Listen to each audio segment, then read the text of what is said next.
Hello and welcome to this Academy of Ideas special video. I'm here in the study of Professor Frank Furedi to discuss his new book, Democracy Under Siege, Don't Let Them Lock It Down. Thanks for being with us today, Frank. Thank you. So Frank, in this book you are looking at the fact that democracy in itself has never been fully realised, and it's really a defence of democracy in all its force, that the masses should have as much say as anyone else in the process of politics. But why now? Why have you decided to write this defense of democracy today? Well, for some time I've been struggling with the fact that although everybody pays lip service to democracy, in reality, as a value, it isn't really that much valued. And I noticed, for example, that when you go into a bookshop and you look at the non-fiction section, you'll find there are dozens and dozens of books written about why democracy is a problem, why democracy is not working, why the electorate cannot be relied on, why voters are often irrational and stupid. And you have all these books and articles being published, which in effect are saying that democracy does not work. And I began to struggle with this. I had this very interesting experience. I went to Amsterdam to do a talk on populism in the Valley Center there, cultural center. And I talked about democracy and how important that was for human beings, because it was through democracy that human beings became aware of their capacity to make things happen, to change the world, to influence developments. And after my talk, this guy put up his hand and he said, "Professor Furedi, are you really saying that democracy is good in and of itself? Surely you're not saying that." And I said, "Well, what do you mean by that?" He said, "Well, what happens if somebody who's very dictatorial gets elected by democratic means? Does that mean you still support democracy?" And I responded by saying that I think that democracy is a value in and of itself. And it's not the outcome of democracy that makes it important, but living democratically. And when I said it, there was a sharp intake in the audience who all thought, "What an idiot. How could you say that democracy is good in and of itself?" And that's really why I wrote the book, because I began to realize as the lockdown kicked in that the issue of democracy will come to the forefront, and I felt it was very, very important to get something out on democracy that was unapologetic and provided a radical view of what democracy is, that it's something that we shouldn't take for granted, we should value in and of itself. Talk to me about this idea of democracy panic. It's a phrase that you use throughout the book. It's obvious that in the last few years, with the experience of the Brexit vote, the election of Donald Trump, that there has been a certain increased panic around democracy, and there's been a lot of panicked language around the negative aspects of democracy and the whole kind of you can't trust people ideal. But actually you track democracy panic as something that's been going on for much longer than 2016. So talk to us about it. I think democracy panic relates to the fact that even at the best of times, the main institutions of society, the cultural, political establishments, are always a little bit suspicious of people, and they can never trust people to do the right thing. There's a term that has been used for a very long time called the tyranny of the majority.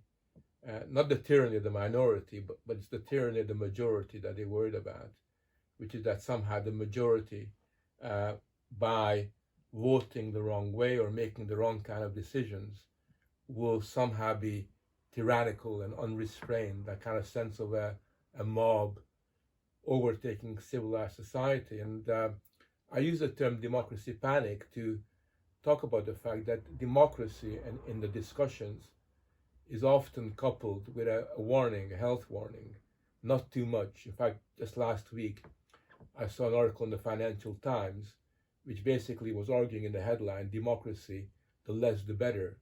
In other words, the more confined it is, the more it's likely to work in a good kind of a way. And I wrote democracy, I kind of invented the term democracy panic, mainly because in the last 2.5, 3 years, especially since the Brexit referendum. There's been so many articles written in a panic-like way about referendums, about the voting system, that democracy is now increasingly seen in a kind of panic-like kind of a way. There's almost as a fear of democracy that's come to the fore, which needs to be unpacked and discussed and ultimately questioned. Frank, this is perhaps a painful question, but why has democracy always fallen short? Or why has the belief of democracy only ever clung on by its fingernails throughout history? You know, you in the book talk about the fact that even some of the most radical thinkers have always had a tendency to hold back when it comes to giving power, political power, to the everyman. There's always been a sense in which democracy has had a check or a balance put on it and has been held back. Why has it never been fully realised? Well, I think democracy is a very difficult political system to live properly. There are always obstacles and barriers in its way. And I think one reason, which is why I wrote the book, is because for democracy to work, you got to really believe in it and you got to really live it. So what I've done is I kind of gone back in history, and one of the first point that comes through my book, which might surprise a lot of readers, is that anti-democratic theories developed before democratic theories did in ancient Athens, because the oligarchy there was worried about the fact that the people, the demos, was getting more and more powerful, and therefore they began to develop all these arguments as to why democracy is tyrannical and why, instead of a democracy, we need a more oligarchical, elitist form of rule. And if you look back in history, although there were brief moments, I mean, Athens is one unique, special example where democracy flourished for a certain period of time. If you carry on from there onwards, you'll find that democracy has very negative associations. And very often when people talk about the demos or democracy in books or in monographs, they use it in a very negative sense.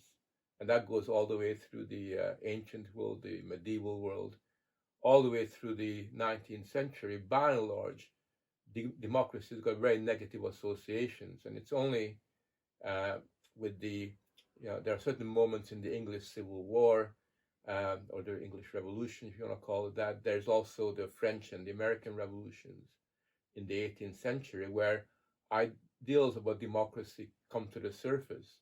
But even then, even in the American Revolution, which is very, very important, no sooner are people talking about the importance of democracy than they also begin to find ways and means of limiting its influence. So you have the emphasis on checks and balances to make sure that the people's capacity to determine their future is curbed by the development of different kinds of institutions. And it's really only in the 19th century that you have the beginnings of a wholehearted commitment to democracy coming to the surface. But even then, even after the 19th century, as you know, we have the interwar period, the fear of democracy. People are arguing that fascism is the product of democracy, that people kind of voted the wrong kind of a way. And it's only after the Second World War, in 1945, that democracy begins to be appreciated and talked about as the most important and the most effective way of running society.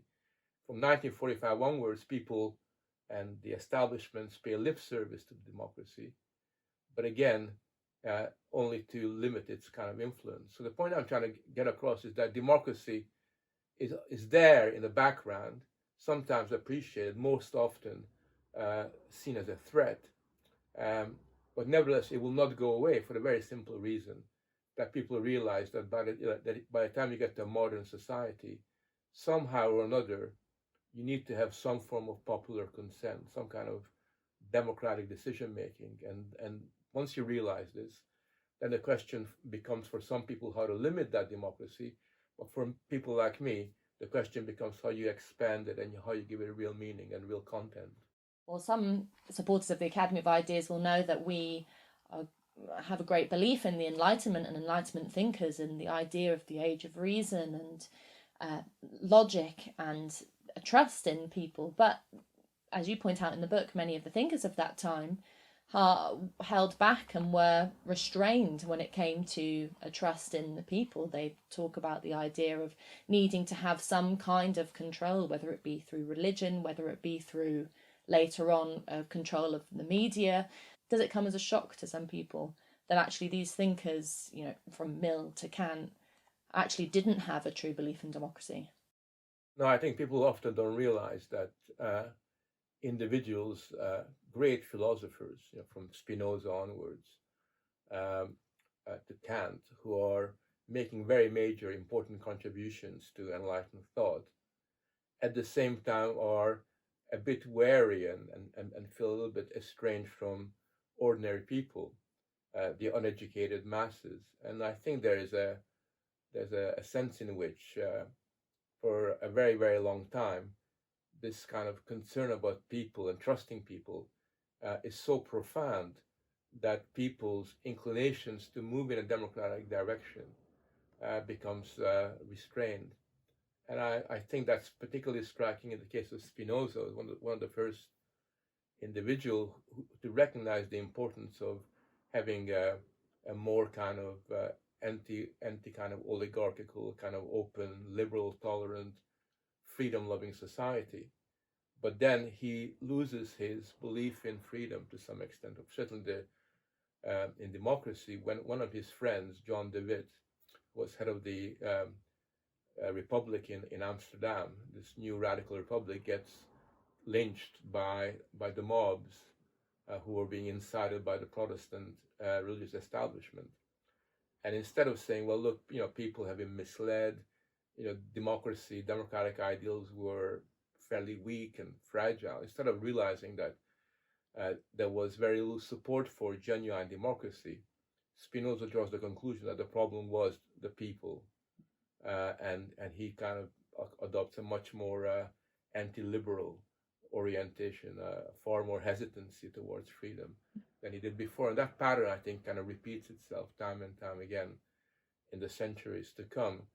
And I suppose what you can say is that we have to appreciate these people for what they've done in terms of their philosophical contributions, whilst recognizing that for a variety of historical reasons, they were far too distant from the problems of everyday life to understand the importance of giving people a voice. And instead of being scared or worried about the people, they have to develop a relation of trust, which is, I think, takes a very, very long time to emerge within public life.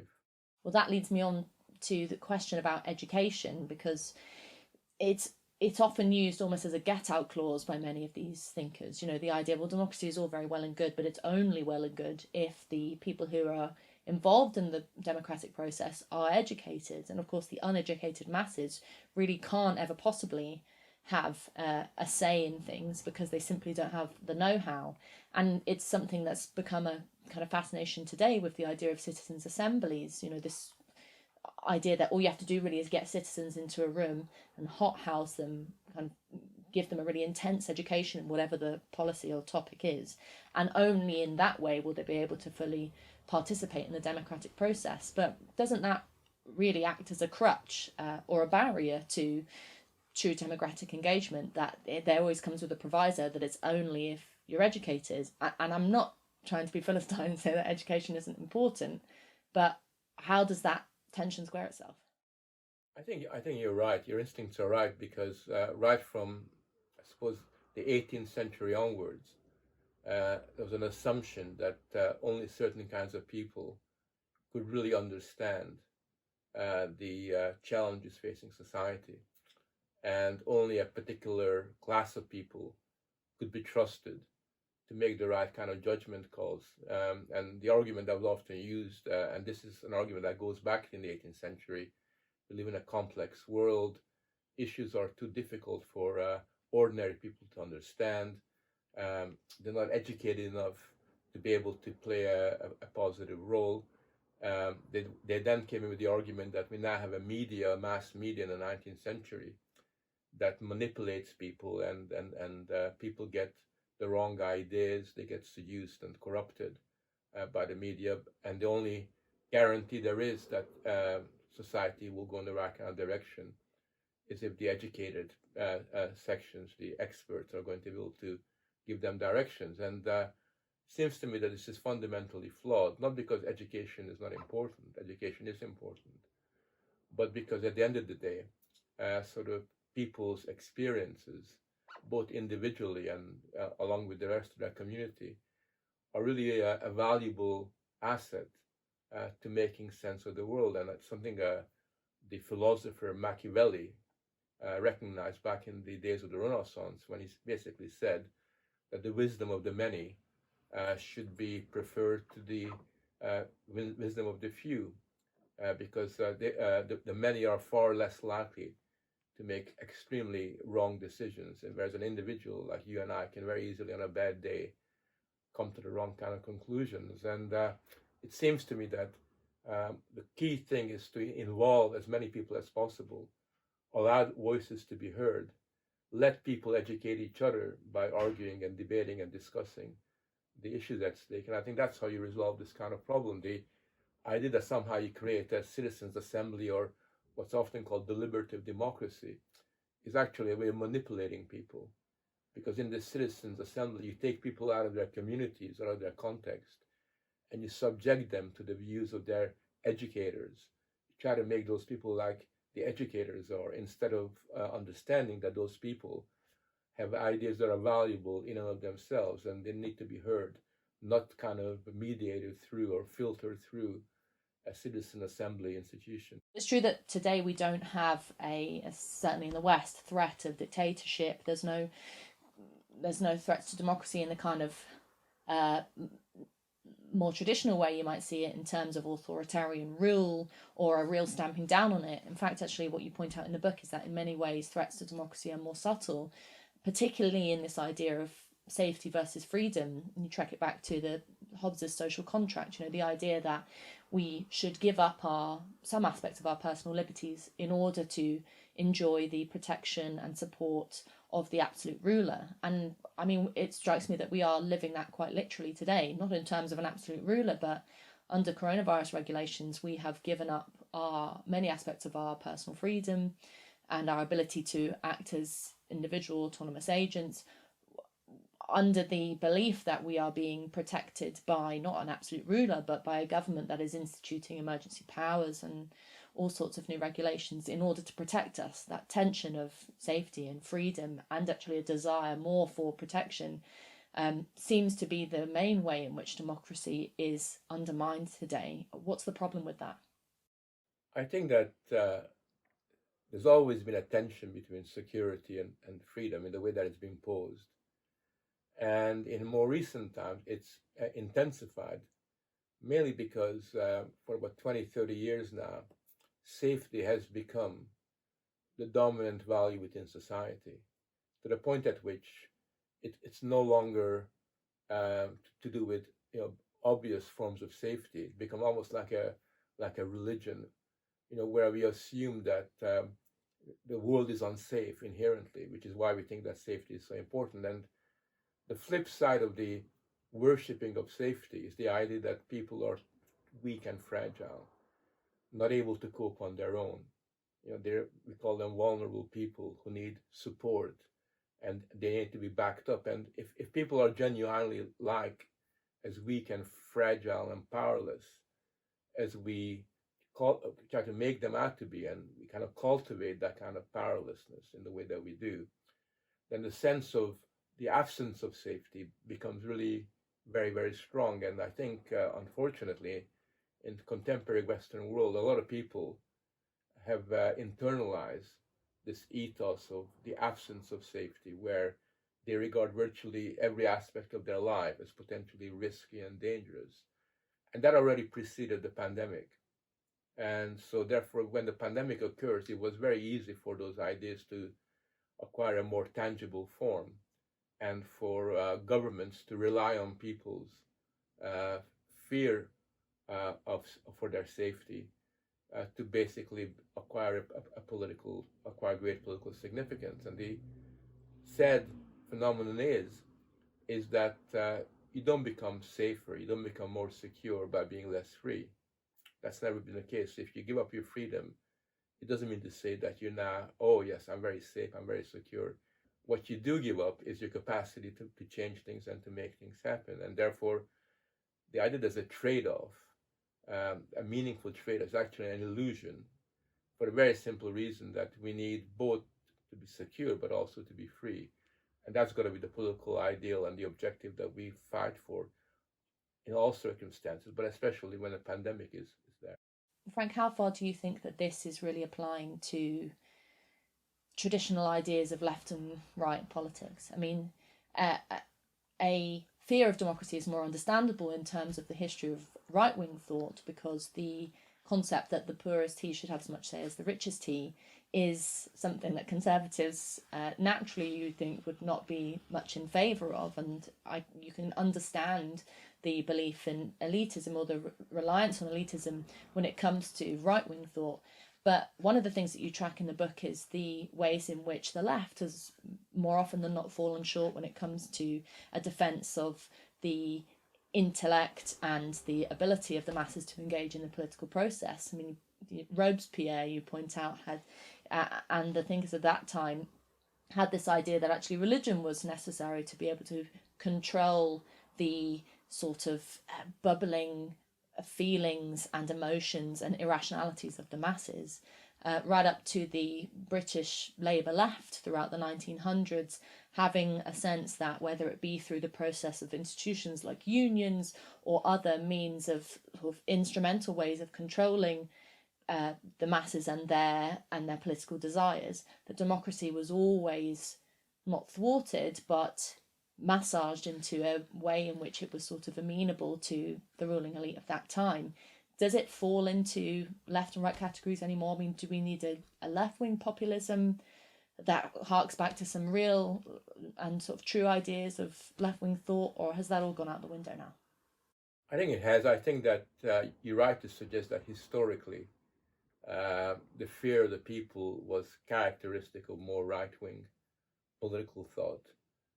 I think that in the last 30 or 40 years, what's called the left has been no less estranged from ordinary people and has become extremely paternalistic in its image. It looks down upon people. And you saw that extremely clearly in the Brexit referendum and the kind of language they used in the way they describe people. So I don't think the traditional lines of left and right are particularly relevant for making sense of the relationship between the people and the ordinary people and their institutions. I think we are now in a strange world where there's a very powerful anti-democratic ethos that lurks behind the pretense of lacking democracy, and there's a very strong sensibility that mistrust people, and that kind of is being pumped out on the media all the time.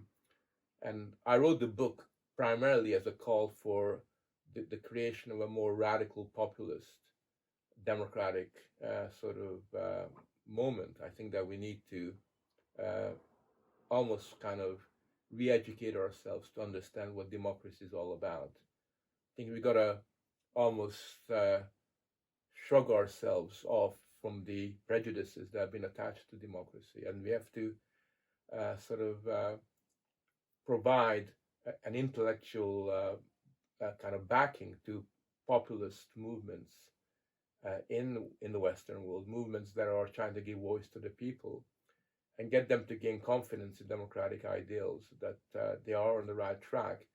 But they do also have to take democracy seriously. They cannot take democracy for granted, and they have to understand that democracy is something that you have to live rather than something that's kind of given to us or is kind of guaranteed by institutions. I think the key point to understand is that the future of democracy depends upon the demos rather than upon the institution. As long as sort of people are determined to voice their sentiments and to express their views and are willing to participate as citizens in public life, then I think democracy is safe and can go in a positive direction. But the minute we think, oh, it's all right, we have democracy, it's on the Constitution, it's on paper, then we're in big trouble. Well, Frank, then what's the solution? And I don't say that lightly, because there are some real difficulties that we have today. One being, a genuine sense of political apathy that we've been dealing with for quite a long period of time. This very negative sense that some people have, cynical sense that politics is something that doesn't serve the mass of society, that politicians always lie, that what's the point in engaging in it anyway, that never gets anything done. But we saw that quite viscerally during the Brexit referendum, where there was this sense that actually, even after this great revolt had taken place, that everything, I often talk to voters who said, oh yeah, well, it doesn't matter that we voted for it, it will just get swept under the carpet, they won't do it, there's no belief in it.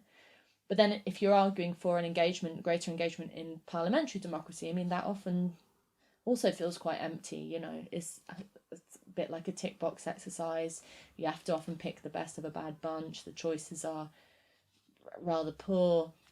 What all these tensions that seem to be in the way of a belief in democracy. I mean, for those of us that were really quite excited by what happened in 2016 in the Brexit referendum, of a populist revolt in favour of greater democratic control, has quite painfully fizzled out, and has, maybe because it hasn't had the structure of a party, maybe because it hasn't had a kind of cohering core sense of what it wants. All of this seems to be standing in the way of the abstract that you're arguing for, of full-blooded democracy. What is the solution to getting around that? Well, I mean, you raise a number of very difficult questions, and there isn't a simple solution to this by any means. It seems to me that the key thing is to realize that there's a reality that we cannot just simply change just by wishing that it would go away, and therefore we've got to find several points of entry into this kind of labyrinth that you're describing. And I think one of the most useful ways of trying to gain a bit of control over the situation and give a bit of scope for democracy to develop and to expand is by ensuring that the ideals to do with citizenship are taken more seriously. I think that very often these days when you hear people talk about citizenship, it's got a kind of officious, sort of paternalistic dimension to it. It's something you learn at school. Exactly, you learn in school. It almost has this kind of sanctimonious sort of aspect about it, where it's kind of brought out at assemblies, sort of as a kind of, as a kind of Sunday school kind of focus for preaching. But in fact, the reason why citizenship has acquired this kind of empty, meaningless quality is precisely because it has become empty and meaningless for a variety of reasons. Become empty and meaningless because the idea of sovereignty or popular sovereignty is not taken seriously. I think in academic, intellectual, and educational life, sovereignty is always criticized. The number of times you hear people say that national sovereignty is a myth. We live in a globalized world. How can you talk about sovereignty when the problems we face are global? Well, if sovereignty is a myth, then what's the point of having a citizen? If we're all the same and we kind of have no particular responsibilities, duties, or loyalties and commitments, what's the point of a citizen other than as an empty label? So basically, I think we need to take the twin ideas of sovereignty and citizenship very, very seriously. We have to discuss and debate what it's really all about. Get people to understand that being for sovereignty is not just simply some kind of empty-headed, xenophobic, racist nationalism, but it's a kind of patriotism to do with your public. I mean, the patriot as a citizen is patriotic because they take a certain amount of pride for the space, for the territory that they are responsible for. It involves duty, responsibility. It involves involvement. And I think that citizenship is not something you go to school and educate yourself in. Citizenship you learn by doing it. That's the only way you're doing it. I think that is why, to some extent, I was very inspired by some of the outpouring of populist ideals. I thought they were potentially quite good. because it did lead a lot of people to take more of an interest in public life. It did involve them far greater in political affairs than beforehand.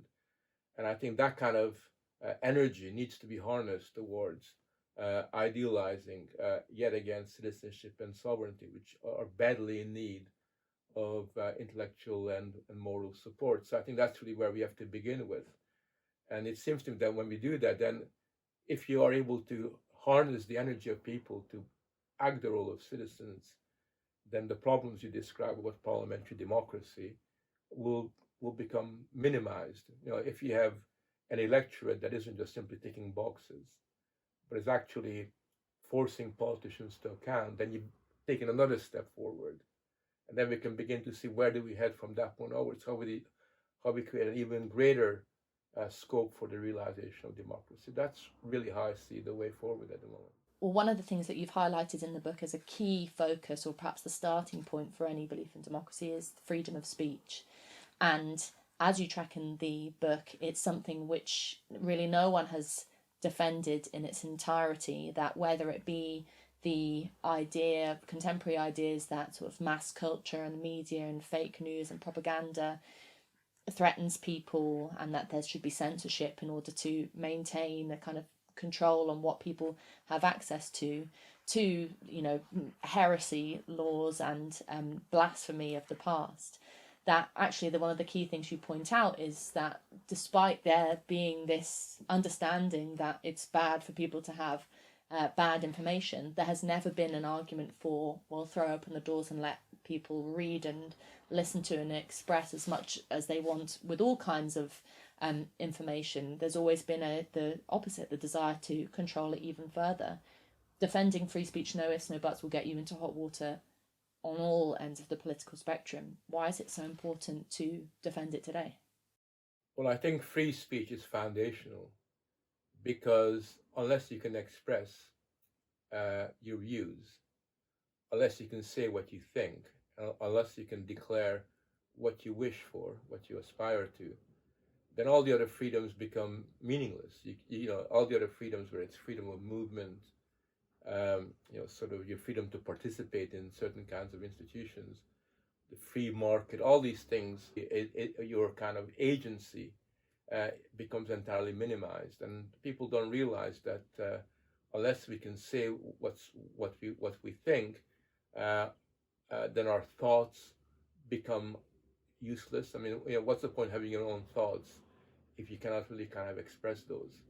What's the point of democracy if you cannot really declare your views in a completely uninhibited, uncensored kind of a way? And it seems to me that precisely because the freedom of speech is so foundational and is so important, and so much at the basis of democracy, it's always been questioned, criticized, sometimes attacked, and very often curbed. So, and when you look back at the experience of the last few hundred years, you'll find that free speech is always under threat, always facing all kinds of risks from people who basically would rather that there was less than more. And finally, Frank, are you asking us to play a long game? What I mean by that is it's hard to understand how an abstract sense of democracy plays out in reality, given the current conditions of the society in which we live in. I mean, there are radical ideas floating around. I mean, even Black Lives Matter is calling for an end to capitalism, for example. But it's difficult to see how this very radical thing that you're arguing for, the first time perhaps in history that democracy would ever be fully realised, that handing political power away from an expert few to the masses, how does that play out? Can it take place in the world in which we live in 2021? Or is it something that has to be realised through other means? Or are we in a kind of pre-political age, for example? Well, somewhere in the book I mentioned, I think that the philosopher Hannah Arendt said that freedom is a very, the ideal of freedom and its realization occur very, very rarely in history. But that's the truth. You look back last 2,000-3,000 years, freedom is conspicuous by its absence. Even in those few moments when it's idealized, the practical reality is fairly rare. There's some very precious, important experiences when freedom comes to the fore. And I think that that's something that we should always bear in mind, to kind of understand that when we are arguing for democracy, we know what's happened in the past. But I think that the way you turn abstract ideas into reality is not by wishing to turn them into reality, but then when things occur like they're occurring at the moment, you ensure that outbursts of the aspiration for freedom are to some extent inspired by an input of democratic thought. I think that this happened around the time of the Brexit referendum and in the years after that, when people, sort of genuinely wanted something very different, and unfortunately didn't always have the kind of answers or the ideas that would give their energies a clearer, sort of direction and perspective. You look back upon, there is someone like Thomas Paine's important work in the early 19th century, but in between Thomas Paine writing in the early 19th century and now, very, very few people have actually taken the idea of democracy sufficiently seriously as to kind of promote it as something that is important in its own right. And I think that if we can somehow get more people to think that when they are beginning to move and they begin to react, I'm fairly convinced that at least there'll be a larger audience for genuine democratic thought than is the case at the moment. Thanks very much for talking to us, Professor Frank Furedi. And Frank's book, Democracy Under Siege, Don't Let Them Lock It Down, will be available to buy in the end of October and is on pre-order now. Get yourself a copy.